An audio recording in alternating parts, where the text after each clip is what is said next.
50% of the virtual reality, the new computer liberation stuff is coming from within 20 or 30 miles of our room here.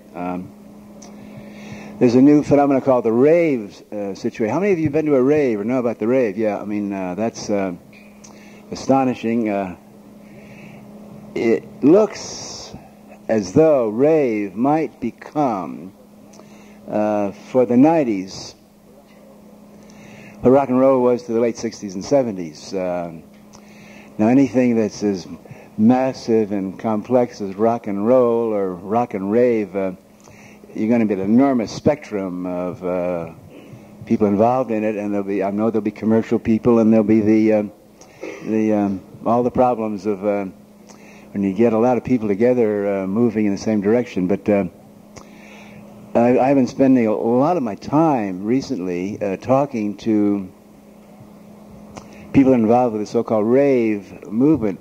It started, interesting enough, it didn't start in this country. Of course, everything started here from Woodstock, we know that, but I mean, this recent ripple, it's kind of a return from London. The particular t-shirt I'm wearing here, designed by a man named Genesis Peorage.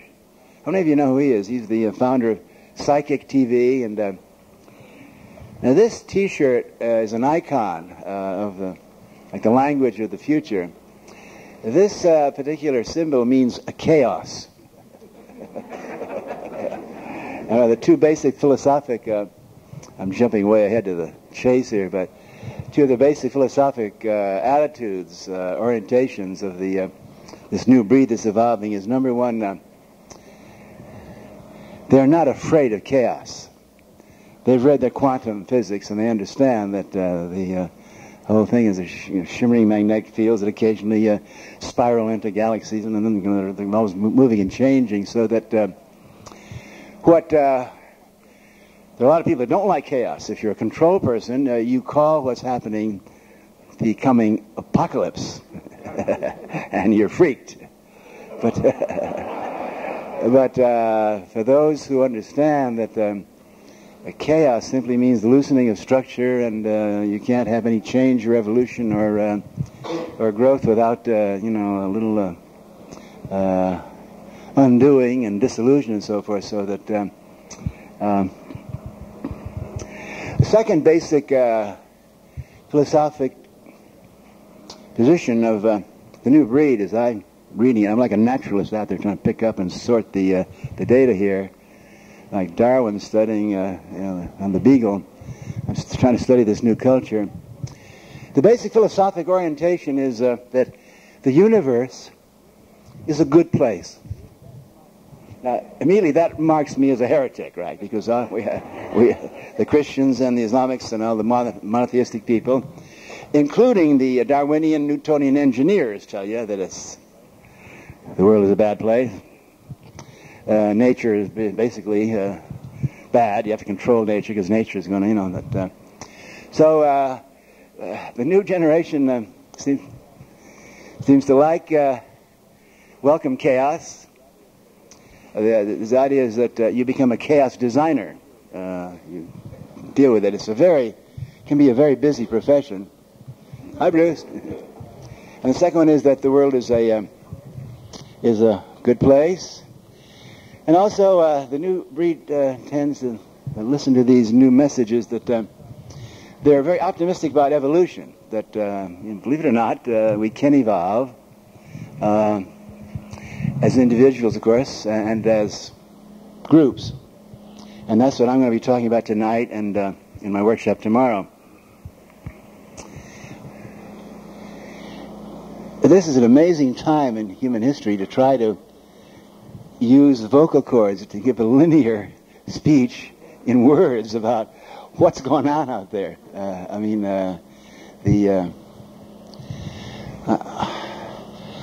I was amazed at that. Do you know that the state of California used a gas chamber to use the force of the state to kill someone? Now, I mean, the impudent, insolent nerve to use gas. I mean, who uses gas, right? Who uses the gas chamber? Yeah. So it's like just putting a swastika on your T-shirt, if you say, yeah. And I was very amused after that gassing in San Quentin. I know San Quentin. I know it very well. I've seen pictures. I spent some time there, and not in death row, but I was interested that all of the discussion after the execution was about how messy it was and how the constitutional situation, that we should got to make it more efficient. You can't have more than one appeal. In other words, why should we spend 5 or 10 years planning the gassing? Let's get more organized about it, and we can get moving quickly. I pose this, I reflect this back to you as a symptom of the total... Did I do that? Did you do that? All right. Okay, yeah, feedback. Yeah, feedback is very important. No, I'm not going to... Okay.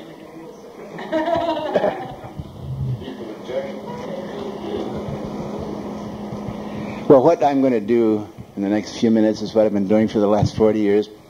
I'm going to try to send you chaotic signals and disruptive messages and rant and rave to try to encourage you and hopefully to empower you to think for yourselves and to question authority.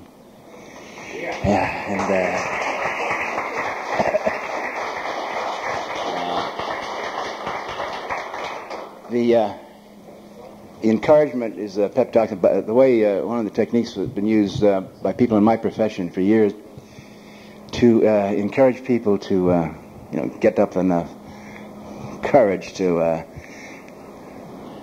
question authority, to think for themselves. But you got to give some technique too. I mean, you just how are you going to think for yourself? And we get the authorities to think for themselves. By definition, no. I mean, then they're no longer authorities, right? Who are you going to vote for?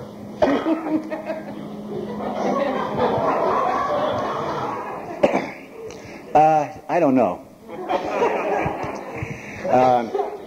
One of the things is I want to encourage a reverence towards all political authority. It's obvious. This is one thing we've learned in the last 5 years. It's so obvious now. I mean, everyone, Soviet Union, they're on that every political party and every politician is in business for one thing: to protect their own butts and to get more power for themselves, and to take power away from individuals. So that to run for the presidency of the United States is like running for the dictator of Yugoslavia. Oh, no shit, you wanted to be that? With the present form of electronic TV-manipulated democracy, hooperating that we have here, it's obvious that it's all a play to the lowest common denominator, the good old LCD. And the lowest common denominator is always fear and paranoia and need for dependence and authority and like that. So that it's the old biochemical, alchemical law in politics: the scum rises to the top.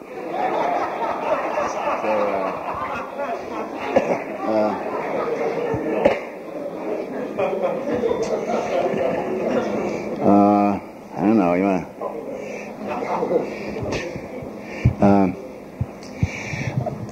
You see, we all know that old system is over. It's crumbling. It just simply cannot. And of course, at those moments when structure starts to wobble and totter, there's tremendous panic and the fear on the part of those that require control and so forth. If we can't count on politicians, we got to go back to the church, I guess, huh? I mean, what are we going to do? Down on your knees.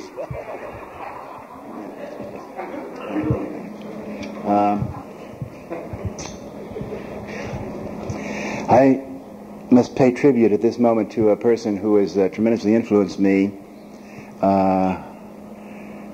who is one of the long, long line of people who have practiced my profession of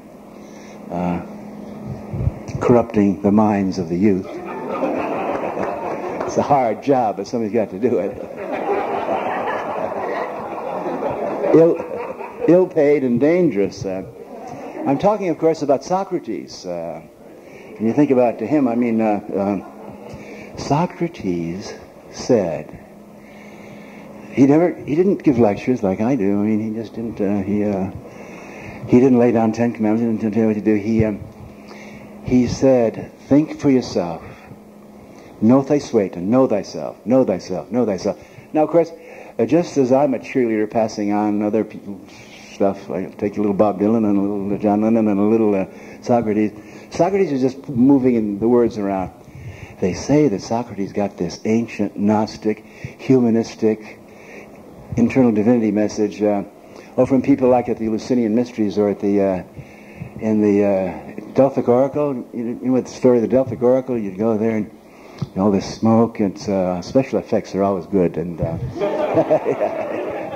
you can get the eyeballs a little fuzzy, and then you'd ask your question, should I invade Sparta? And the answer would come back, know thyself. Should I send the fur to the Phoenicia? Should I marry? Should I? Know thyself. It was the old tradition of Eleusinian Mysteries. I studied Socrates for technique too, because he was not just a cheerleader. He developed some basic methodological techniques for thinking for yourself. Number one, in a small group. He's bringing together small groups of people with fast feedback. Now, all the psychological studies have proved, we all know, if you want to learn something, get in a situation with a small group of people that are learning it with you, and you learn from each other, and like that, fast feedback. So you do something, you learn right away. So Socrates would ask a question, and what is this or that, and you'd answer, and then what do you think of it? And so suddenly the students are all performing. They're getting up to bat, and they're whacking these back and forth. And another thing he did, which I think is useful, he had his cyclotrons. A cyclotron is a place where psyches come to nucleate. Small groups with the kind of lion mattresses, you remember? And they would drink a lot of wine. It's always good to have something that'll, get the right brain confused. You got to be confused. You got to be a little confused before you learn anything.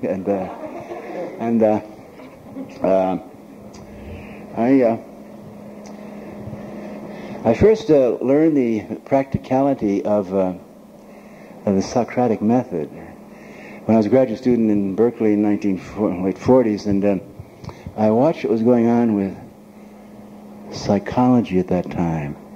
You won't believe it, in the year 1940s and 50s, in order for one human being to try to help somebody else psychologically or to, like that, you had to have an MD.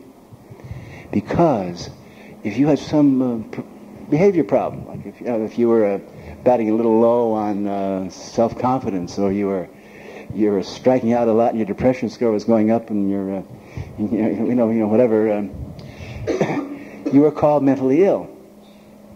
And the aim of psychology back then was to adjust people. The aim of psychology was to adjust people. And if there's something wrong with your behavior, you were maladjusted. You had to be diagnosed and treated. Which seemed to me, even at that time, to be a situation designed to increase helplessness and dependence on the part of someone who has a simple behavior problem here. They got to get the self-confidence score up. You're not going to get the self-confidence score up by lie down and undress your mind or whatever. So I proposed to the head of the Palo Alto VA hospital, mental hospital, in like 1948. I wanted to do my doctorate study on group therapy. And he looked at me and he said, group therapy, there's no such thing. Group therapy is immoral, it's illegal, you simply You can't take neurotic, mentally ill patients, gushing and oozing neurosis and all this, and put them in a room with each other. I mean, it's contagious. I mean, the paranoid will listen to the obsessive-compulsive and get all sorts of new crazy ideas to worry about. Timothy, you wouldn't take a surgical patient and give him a scalpel and let him just, hey, go ahead, dig something out. Well, I did do my research not in a hospital but on a Unitarian church, and we know that I'm not the only one who was doing it, but within 10 years, suddenly, the idea of groups. If you have some performance problem, you don't go to a hospital. Anyone with a brain in their head, sure, if you think of something medical, you got to have it checked. But if you want to change performance, if you want to change mental stuff, you get together with a group of people that have the same problem. I don't think right now. Look at the yellow page of the phone book now. In 1950, zip, there was almost no psychology at all. Now they're like 50 pages of, you can't name a behavioral situation that there isn't a group for. Or a group for the facilitators of that.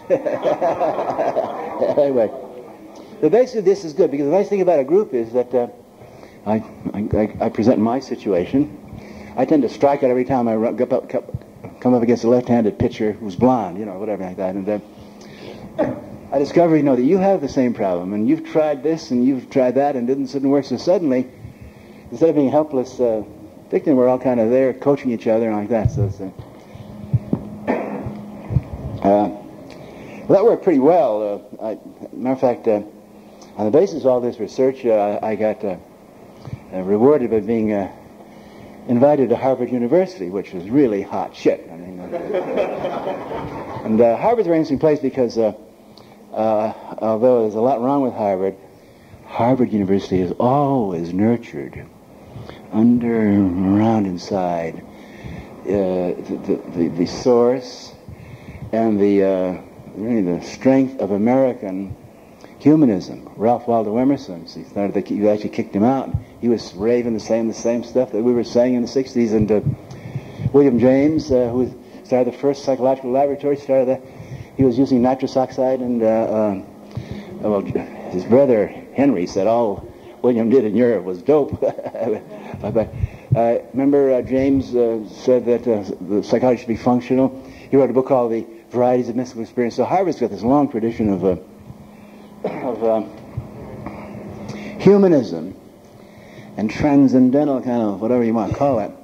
So I was there about a few months, and thanks to Frank Barron down there now down in Santa Cruz, I was exposed to psychedelic mushrooms, and I suddenly realized, my God, there's all this possibilities in your brain. I read Huxley's books and so forth, and the problem was we started doing our psychedelic research at Harvard. We didn't know what we were doing. Because, see, they never tell you about this in Time magazine or in the history books. I mean, we didn't know about much about James. We didn't know about Ulysses. We didn't know about this long tradition of shamanism. It's the oldest and deepest and basic flame of human individuality going on. We didn't know anything about that. And we're kind of confused, and I happened to see in the newspaper that Aldous Huxley was a visiting professor at MIT that year. I think it was 1961, yeah. So I picked up the phone and I called him, and I was a little awed. Got him on the phone and I explained the situation. He said, well, let me get this straight. You say you chaps over there at Harvard, you got all these psychedelic drugs and you get authorized to try them out? And I said, yes, sir. He says, then, what's your address? I'll be there in 5 minutes.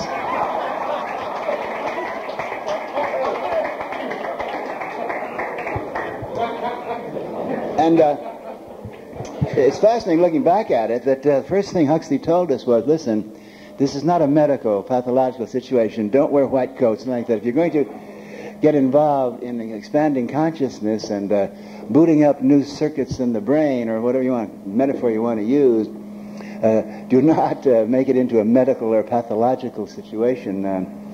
Number one, have it in a comfortable place, which is elevating to the spirit, and where the brain, because that's what you're doing, you're opening up the brain. When the brain finally gets to look around, you want her to have a nice environment. And also, always do it. Never do it alone. Never just take a patient and give them LSD, which they were doing. That's what the CIA was doing, like that. It must also be done in the group situation. In other words, he just laid down the long, obvious, long-tested, obvious techniques of shamanic, and so we followed. So again, Socrates, small group, fast feedback. The thing about small group is very important. We used to talk about empowering the individual. I don't say that anymore. It's empowering individuals, because we learned from quantum physics that you don't really ever exist alone. It's always, matter of fact, particularly the more you activate your brain, and the more you get your eyeballs so that they're revealing and inciting and perceiving and like that, the more necessary it is to have other, eyeballs and brains there. I mean, it's a team sport, okay? It's a team sport.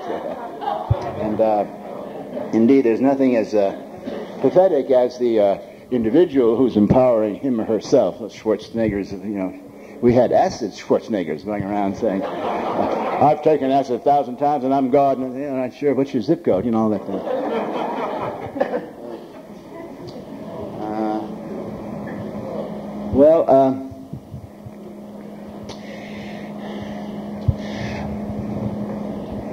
What we started here in the 60s, set up an enormous signal. I don't think that ever in world history have more people had access to their brains, and there's been more notion of self-navigation. It just boomed and boomed and boomed. And then, of course, in 1980, there was the inevitable Inquisition.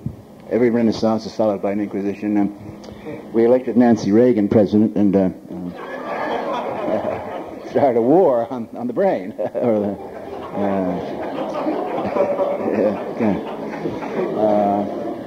But this message thing continued because of electronics, because of rock and roll records, because of MTV, because of the movies, because of, it went around the world. And it was awesome to me. I learned from Mike Murphy down at Esalen, but before Gorbachev came along, we began to realize that there were thousands, hundreds of thousands of the most well-educated, intelligent people in the Soviet Union, the Soviet Empire, who were reading our books and who were getting, they knew what was going on, and there was even some guy that I met him Russian at a party, and I said about Yuri, he said, I was the Timothy Leary of Soviet Union.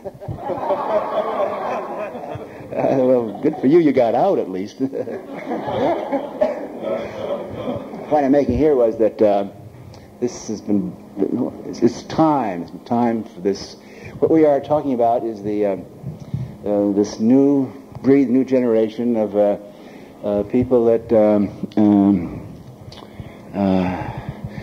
want to learn how to operate their minds and take self-responsibility, learn how to operate their brains, and we've got a whole molecular structure of the new breed. The new breed's based on memes. You know how genes make a genetic code, they create bodies? Well, memes are fertilizing ideas that hook up together and create mimetic codes that create cultures, and I'll be talking more specifically about that tomorrow. But what we didn't know back then, and what Socrates didn't know, matter of fact, what Huxley didn't know about, was the amazing story of the brain. If there's one secret that's been really held taboo and been censored for many reasons, it's nobody really understands the human brain. There's in the new high-tech paganism, the word is called a sagan. A sagan means billions and billions. Okay, so that. But the point is that everyone has the human brain has got a sagan, over 100 billion neurons, and each neuron has many 10 or 20,000 little things going out, so that basically every neuron is more powerful than a computer. So we're carrying around between our ears more imaging, more knowledge processing, more multimedia things than all of the computers probably that human beings will ever create. The problem is, we don't know how to operate it. The very concept of operating your brain. I mean, do you have a license to your brain? I mean, you know what model you got? How many cylinders of your brain you got open going right now? You know, see, the whole concept is... DOS is a lot easier, isn't it? What? DOS is a lot easier. Well, you have, but learn DOS, and then you oh, yeah.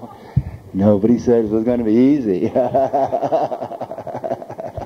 Oh no, this is not a simple situation we got ourselves involved in here. But the interesting thing about the brain is this: every human being is equipped with the same brain. You know,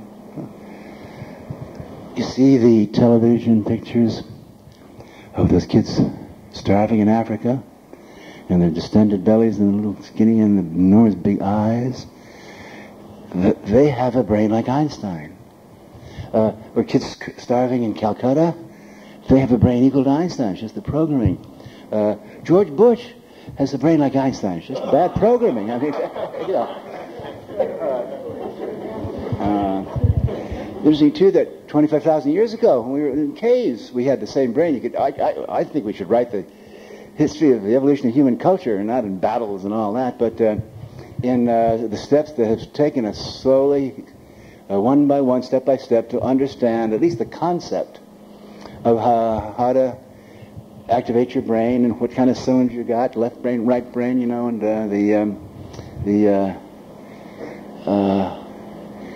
now.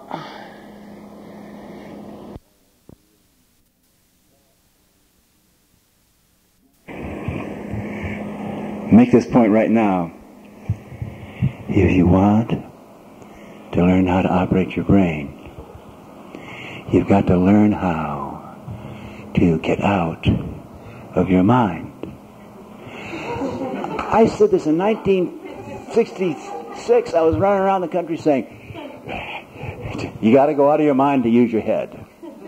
You got to go out of your mind to use your head. And that was the nice metaphor there. But now we can say what it means is that basically you have to learn how to hit the exit key or Q to get out of your word processing system in order to format any of the trillion other programs that you got, multimedia programs. So I'm using DOS here, but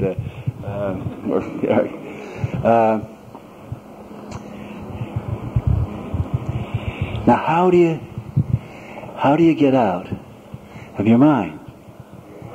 You know, one way is to meditate. That's the old way. The thing about meditating is, it's a way of turning the mind off.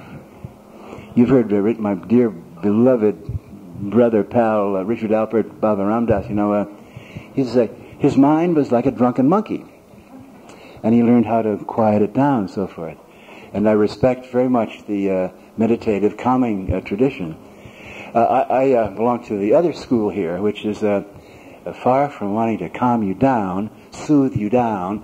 My job is to stir you up, and I'm a constructive chaos engineer. Okay, the reason we're doing that is because if you want to get out of your word processing system, instead of the around, the way to do it is you got to learn how to use your eyeballs. And you got to learn to jam your eyeballs, see, with so much detail, like 1, 2, 3, like that, and that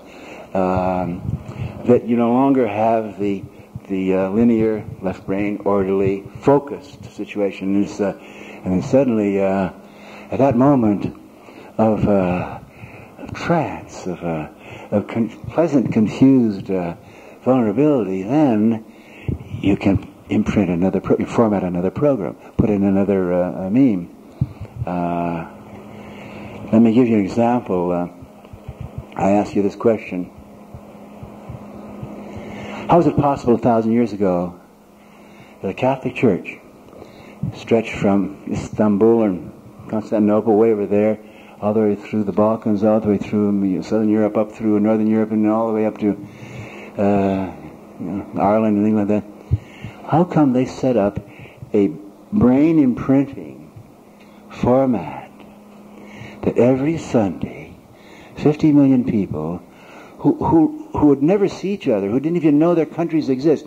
50 million people who spoke maybe 10,000 different dialects, you know, from all these various provinces and so forth, would travel. How come every Sunday they go to the same kind of a church with the same kind of a cross, get down on their hands and knees like that and cruise like that and say the same thing? Well, I wanted to tell you that the Catholic Church, the psychedelic, multimedia, cybernetic, virtual reality wizards of the Catholic Church knew how to do it. If you get this, you'll be able to then do it to yourself. Okay, I'm a peasant in France, you know. I got my old reality there. I got my horse, and I got my donkey, and I got my house, and I got my plow, and you know, this, I know these are. I got it all ordered and laid within the priest says, hey, listen, the cardinal's going to be in Chartres next 2 weeks, so get on your donkey and go over there, and you're going to see the cardinal. So I go to Chartres, and I walk into and there's this cathedral. I've never seen anything like that in my life. Is it a mountain? No, it's made. There are these statues. I mean, there's nothing. There's a statue of the bleeding heart of Jesus, yep, and the Immaculate Conception of Mary, and there's this and that. I mean, it's there are no plows, there are no donkeys. Nothing's ever seen before. See, I have nothing I can grab onto. I walk in, and suddenly, I don't know if you've been to St. Peter's. In St. Peter's, you walk in, it's half a mile before you get to the end of that thing. And talk about the multimedia technology, see. You got that rose window coming in. Well, the rose window, of course, hits your eye, and suddenly you know what a rose window will do. Particularly if you've never seen one before. And then you got all the candles going, and the reflection. And then you got the sound of the organ, and you got the organ cat. I've never heard anything. These are sounds. I look around this cathedral, there's not one thing I can put my mind on to say that even though everyone was dressed differently. Here comes the cardinal who's being brought down on a big litter, and he's covered with jewels. You know why jewels are important? Because jewels, and everybody knows if you want to, you can get someone's flash and dash, and it's called illuminate. You know, it's been used. How come only popes and kings and queens? You know, the Queen of England has the greatest jewel collection in the world. I mean, how come? Because him who's got the jewels can fuck up the eyeballs.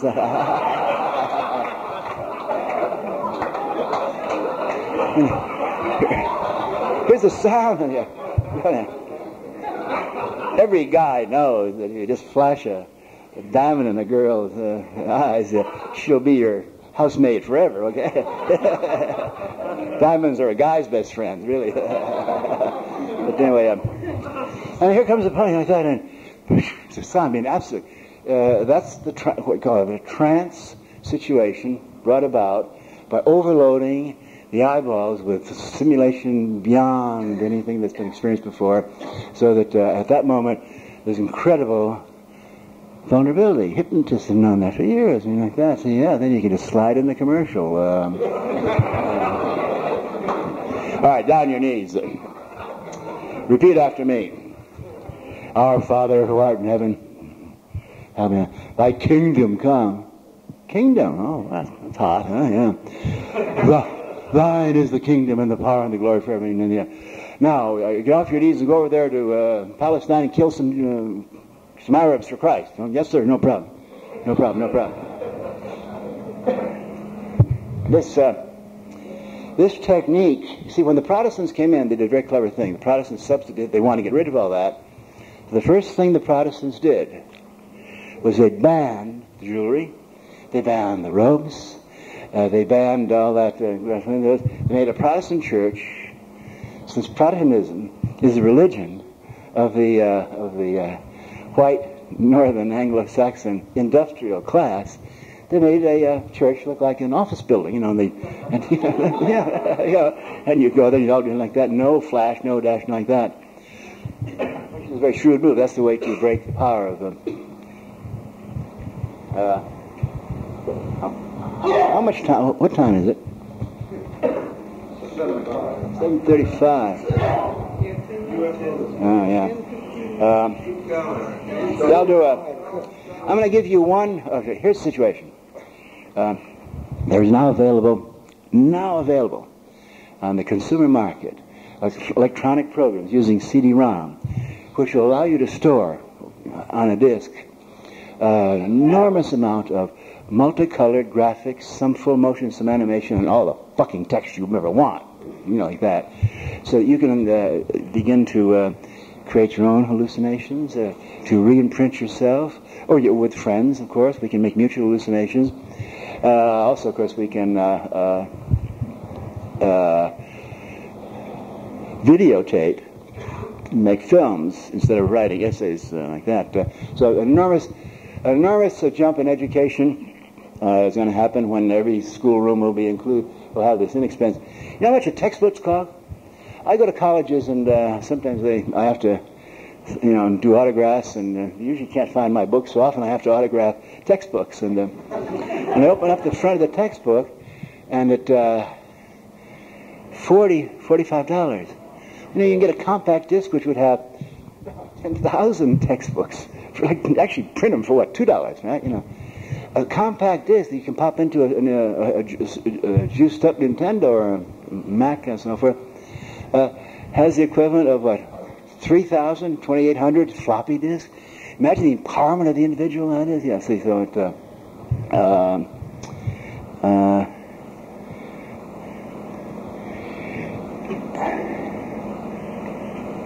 I wanted to stop here. One thing I forgot to do.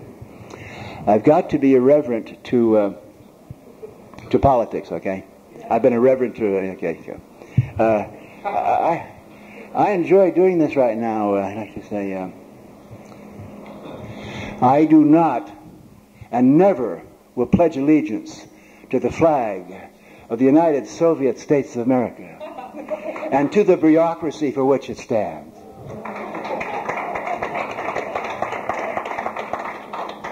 One bureaucracy under God. Indivisible.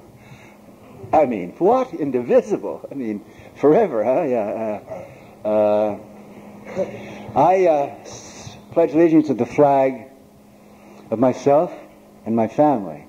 I pledge allegiance to the flag of my friends who share our visions together. I pledge allegiance to the flag of our neighborhood, or but really. Now, this guy's waving a Jerry Brown thing at me here, featuring Ram Dass. Where is it?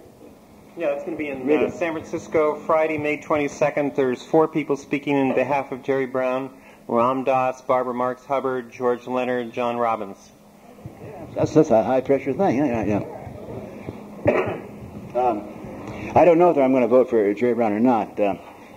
I happen to live 2 doors away from Jerry Brown, and you remember the thing about that he was having wild parties at his house, and showed that house in Wonderland Park? I live 2 doors down.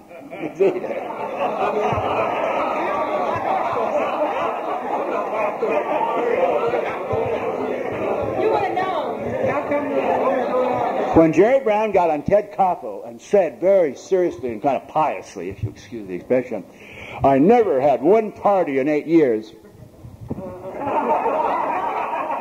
Sorry, but he's right.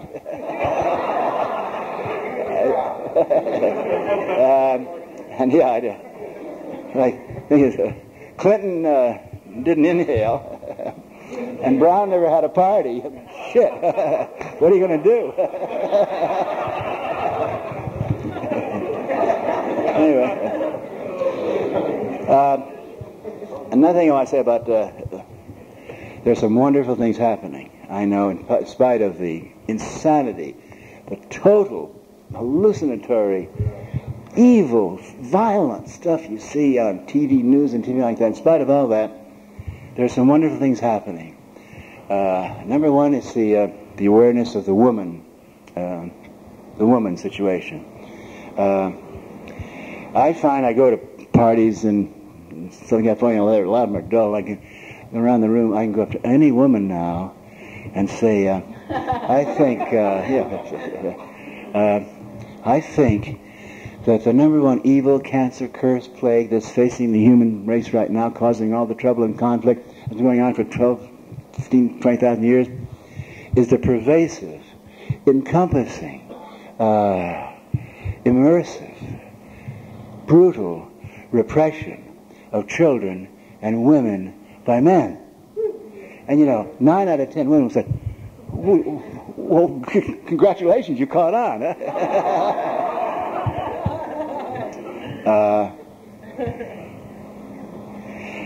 And another great thing that's happening is, among a very wonderful percentage of young people in Japan, in Europe, throughout this country, in South America too, there's a new generation that's been brought up with computers, with Nintendos. They've been brought up with the electronic situation. And they're basically, they belong to what we call the new breed.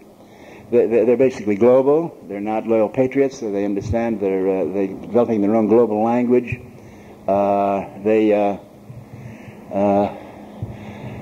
I find that I can explain my most complicated ideas to someone at the age of 16 much better than someone in the age of, because there is obviously, doesn't include anyone in this room, of course, but, well, I have kind of deliberately ranted and raved and zoomed around. I can't be too linear, Are there any questions? Yeah. What would you consider your personal priority project right now, in terms of where you're directing your energy, your passion, your vision, personally? Wow.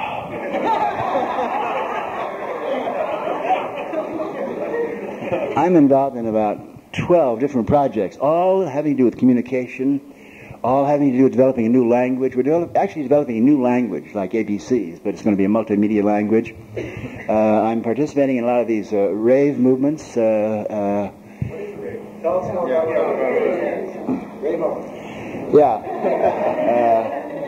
And again, there are all kinds of, it's like anything else, there are the more pure raves and the more commercial raves. But basically, the rave situation is you create an environment in a warehouse or a dance hall, or even done in malls. There was one. You create an environment using high-tech pagan techniques of jamming the eyeballs, so that you've seen it's computer-generated overload, 5 or 6 or 10 movie things going, sounds booming out. Sometimes they get the sound going so much that it's actually your body is they say the body got a lot of air in it, and suddenly you're like that. The aim of a rave is to develop a trance atmosphere in which people are suggestible to the rave attitudes, which are friendship and sharing. There's no attitude in a rave. There's attitude punk, and there's attitude in rap, and there's attitude, but there's no attitude. It's like a open thing, and that sort of stuff. These are the commercials that are being passed around when you walk into a rave situation and get into a hallucinatory state. The aim, basically, what I'm doing right now, is helping develop methods so we can create altered states consciousness to be able to operate our brains without using drugs. I'm not telling you to do or not use drugs. That's everyone gets the drugs they deserve. We know that. But it's very amusing for me to be very involved in techniques that you can get into a hallucinatory state without drugs, legally so far, and in a group situation with others. Why did you decide to glue your head to the LA group instead of trans time in Berkeley? Pardon? Why did you decide to will your head to the LA group instead of trans time in Berkeley? LA group? Oh, my head. Oh, my head. Oh, yes, I see what you're talking about. Cryonics. Yeah. Oh, yes. Another one of the great, amazing issues that's coming up right now is the problem of death. And there's been this amazing amazing movement of people that aren't just going to roll over and die when their Blue Cross runs out. That if you've lived a life of independence, something like that. And there's a terrible thing that's happened, as you know, because of these modern hospital techniques that are keeping people alive. There are 70,000 people in California every day, older people in these homes, that are physically tied down or they're knocked out with drugs. And in California, the family can't do anything about it. So that you're talking about the... I have signed up with Alcor. If and when I decide to deanimate, when exactly how I want to deanimate, my brain is either going to be frozen by Alcor, or I might have it put in a brain bank. You know, like it's a heart bank. I mean, I have a perfectly good brain, but if my body gets like that, so they'll put my brain in like a heart bank. And in the future, some terrible thing happens to some gorgeous young person, and they have a brain dead, but they need a brain. They put my brain in that person's body. I mean,